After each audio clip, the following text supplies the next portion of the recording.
Bonjour à tous, je suis Sam Meredith, bienvenue dans les prévisions.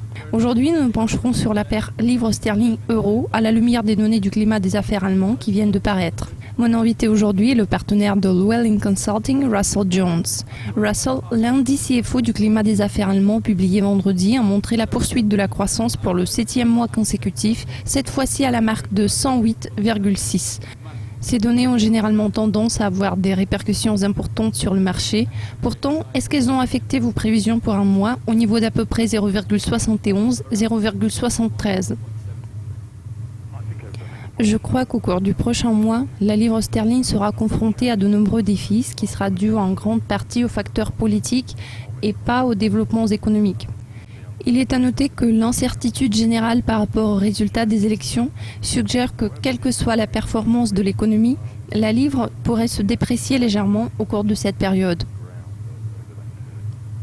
Les élections générales britanniques auront lieu dans 10 jours et l'incertitude quant à l'issue du scrutin a provoqué une déflation avec des risques à la baisse en termes de croissance, ce qui a mis la livre sous pression. Comment est-ce que ça a affecté vos prévisions pour 3 mois qui se situent entre 0,75 et 0,78 ? Je suis fort persuadé qu'il serait impossible de séparer la politique et l'économie et nous croyons que l'incertitude sera pesante pendant encore un certain temps. Elle va durer sûrement plus d'un mois et se poursuivra dans l'intervalle de 3 mois. Il est actuellement difficile de savoir si le gouvernement sera dirigé par la droite ou la gauche, si ça va être un gouvernement minoritaire ou bien une coalition. Nous ne savons pas non plus si cette coalition pourra se composer de 2, 3 ou même 4 partis.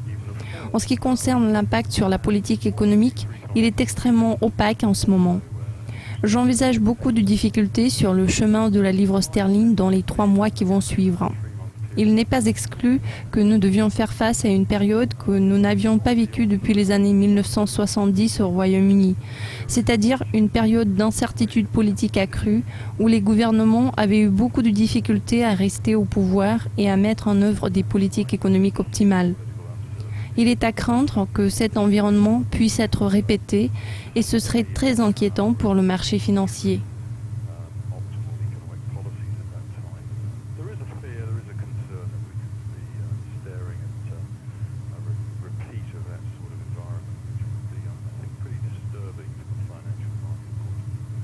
Enfin, quels sont les indicateurs qui sont susceptibles d'influencer vos prévisions à long terme entre les niveaux de 0,78 et 0,80 ? Si nous parlons de l'économie, je crois que la croissance économique ne peut pas être soutenue à un rythme que nous observons actuellement. Le Royaume-Uni a désespérément besoin de faire des progrès sur le plan de la lutte contre les déficits. Alors si je dresse une comparaison entre le contexte actuel et les années 1970, je dois constater que les déficits courants sont plus grands que ceux qui avaient été observés lorsque le Royaume-Uni avait dû recourir à l'aide financière du FMI en 1976. L'économie britannique a besoin de financement externe constant et si l'on observe une baisse de confiance durant cette période et les investisseurs internationaux ne sont pas convaincus que le Royaume-Uni est sur la bonne voie, la livre sterling deviendra vulnérable et exposée à des risques à la baisse. La question est de savoir si l'économie peut continuer à accroître et si l'on peut faire des progrès par rapport à la réduction des déficits existants. En général, je dois vous avouer que nous tablons sur le côté négatif du développement de l'histoire de la livre sterling à court terme ainsi qu'au cours des 12 prochains mois.